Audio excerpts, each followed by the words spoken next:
All right. Yes, like I promised, it's 11 a.m. already, and I just want to share my opinion, my NFF whole saga that is going on right now. I'm not a lawyer, I'm not a legal practitioner, but I think that the way we've gone about it on social media, a lot of people already cursing and name calling is uncalled for. We may make mistake yesterday, but as we grow, we should get past making those same mistakes and begin to look at issues better, because the truth is, if the leaders are not leading well, the followers should also try to follow well. If the leaders are not informed, it is also incumbent on the followers to study harder and understand what is leading to the leaders making mistakes, so that when they get into position of leadership, because one way or the other, every follower is a leader, because it takes the followers to make a leader out of a leader. If a leader is leading all alone by himself without followers, he's on a stroke. That's what I learned pretty early in life. So that you subject yourself to a follower means you should also learn to understand what the pitfalls are of a leader, and so that tomorrow when the mantle of leadership falls into your hand, I always use a biblical example. When the Israelites were leaving Egypt, believe you me, I'm sure nobody thought that after Moses, the next leader would be Joshua and Caleb. I mean, they were not in the scheme of things. They were not in the elders' council. They did not belong to the political group. They did not fall into anything. But eventually, they took the mantle of leadership and led Israel to the promised land. I'm just doing that. This is not a religious conversation, but I see on social media where something just comes up, and first off, we try to tear everybody. And I'm not saying that I'm not trying to be self-righteous here. I'm guilty of that as well, but I'm learning gradually to understand that okay, we can actually state our point and move on without tearing people. But the way Nigeria is, it is very, very difficult not to tear some people apart because of how they deliberately try to run the nation down, and it is out of the pain and the hurt that we do that. But let's first off talk a bit about World Cup. I'm wearing an England shirt, so you obviously know that today I'm supporting England. Like I predicted before the World Cup, that I see England getting all the way to the semi-finals. The way the draws are looking, the fixtures are looking for them, it's an easy ride. Colombia might be tough, but I think England have got enough in them, still force and dead ball specialty to be able to get into that next game against between anybody who wins between Switzerland and Sweden. Having said that, if England plays against Sweden, it's going to be difficult. Sweden is the place where I played my football in Europe for the very first time, so I'm always obligated to support them one way or the other. But that apart, let's look at the matter on ground concerning the GIWA, AMAJU, the NFF, and purported FIFA armor that could come, the whole conundrum and how it affects Nigerian football. Immediately, if Nigeria is banned, it affects the first major corporate or casualty, will be Enyimba Football Club of Aba.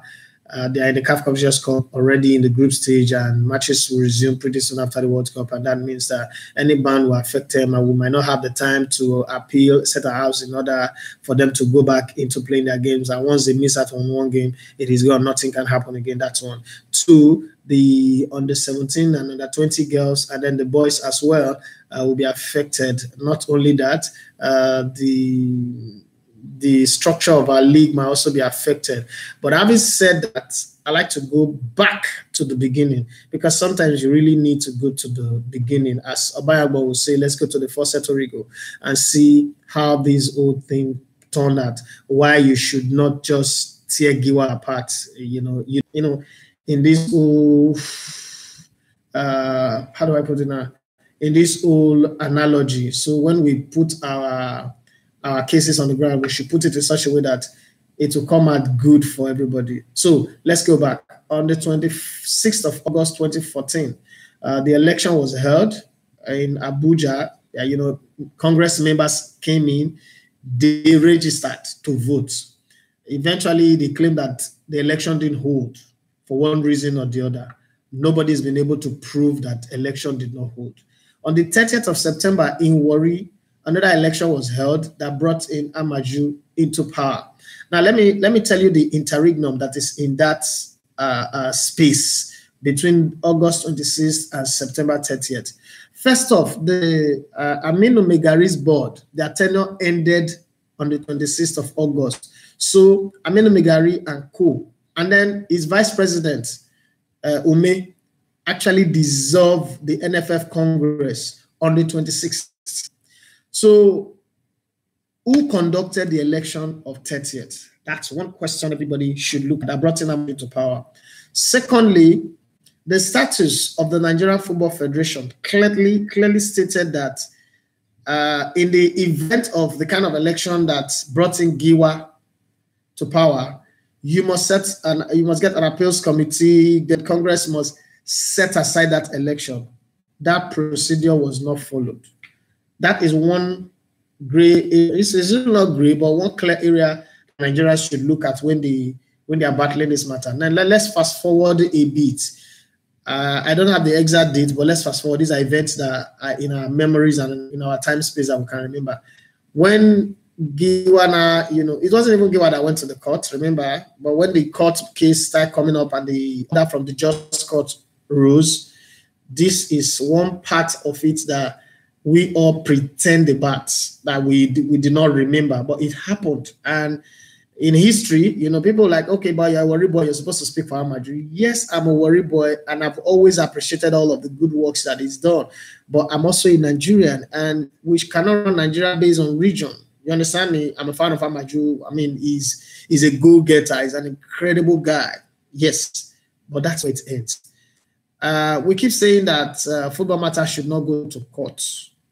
The appeals court actually make a judgment that favored AMAJU, and AMAJU subjected himself to it. That in itself was victory for AMAJU, and it was well celebrated by AMAJU and his team and all that. That means, by implication, that AMAJU subjected himself to the conventional court and the laws of the land, and when it gave him victory, it was okay. Nobody said that football cases should not go to court. Now that they've gone to the Supreme Court, okay, they went to the Just High Court, and the Just High Court decided, you know what, let's set aside the judgment and go back to the status quo. And then they went to Supreme Court, and the Supreme Court has judged in favor of GIWA. This is my taking. Like I said, I'm not a lawyer. You understand me? I'm not a lawyer. And but one thing that I'm very, very clear and certain about is the fact that the law does not change when it goes against you. If the law is good when it favors you, if it goes against you too, it is still the law. So now that it's favored GIWA, I don't think we should just tear GIWA apart.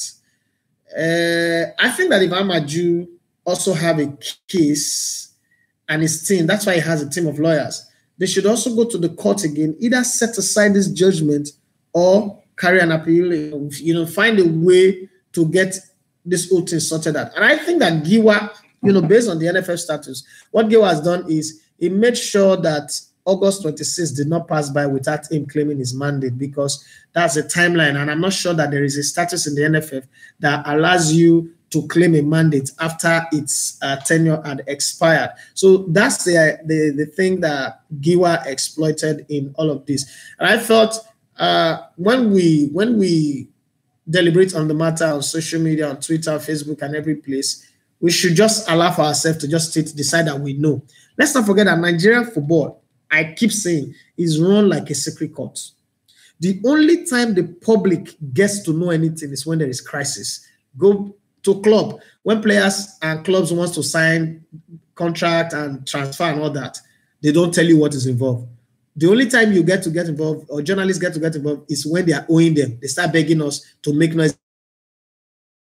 Public running a football, it is impossible to take side in Nigerian football administration or Nigerian football governance, and you are right. You will end up looking at yourself like a fool. So I think this is my only 10 pence or 2 penny. Let's look at the drama, see it unfold. One thing I can categorically say here is FIFA right now, if they ban Nigeria, it will be seen as them protecting AMAJU, not just because they are following the rules. It is very, very clear. Because the same AMAJU has submitted himself to a conventional court before, and nothing went wrong. So I don't think now is the time for us to tell us that Nigerian law, FIFA does not, the Nigerian government does not have power. What I insist anyway is that the Minister of Sports does not have the right to suspend AMAJU. You know, there's no grounds on that. But if the court decide to enforce its own ruling, so be it. My job here is to support anybody who becomes the president of Nigerian football and who runs the affairs of the football in Nigeria. Oluwafemi Adebola says that the drama that pops up at the NFF is something you can never lose betting against. Oluwafemi Adebola again says, but CAS has made its verdict on this topic. Why is GIWA not able to convince CAS instead of dumbing the Nigerian court? Well, the CAS verdict, as we all know, every man will go to the courts that works for them.